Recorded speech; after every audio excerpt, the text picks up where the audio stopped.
itong eskwelahan na to.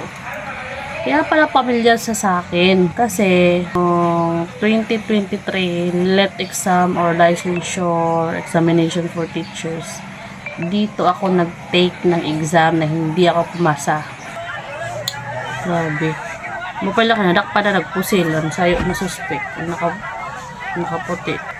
Uy, hala, may tama din na sa'yo ng babae. Siguro kung mga nakasakay sa police car, siguro pa mga mga sugatan.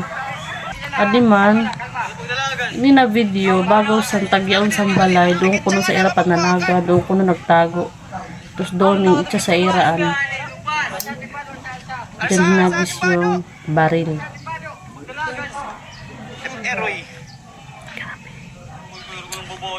Mabuti na lang, nag-surrender siya, hindi siya nagtago.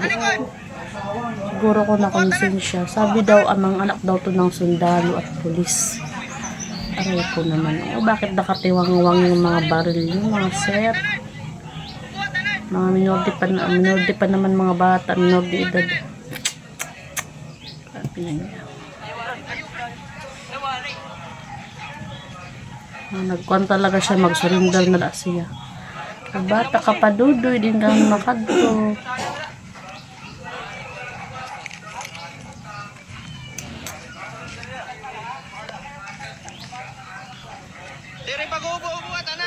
Tama yung ginagawa nila, hindi mo naman sila lumalapit. Sinasiguro din nila yung kanilang kaligtasan. Kasi baka meron nakatago pala sa likod na baril, tapos mabaril sila. Grabe nangyari dito. Etong classroom na to, itong eskwelahan na to, kaya pala pamilyar sa akin kasi 2023 let exam or licensure examination for teachers. Dito ako nag-take ng exam na hindi ako pumasa. Dito. Ito yung ko. Ito yung proof ko na dyan ako nag-take ng exam. Diyan yung pangalan ng school, tapos ito yung name ko. Ayan, tapos ito yung date. Diyan yung date. Tapos yung room number ko, tapos ayan. Parang dito din ako sa may sa may pinagbabaril. Parang diyan yung room namin. Parang sa pangatlo. Saan ba yun? Hello?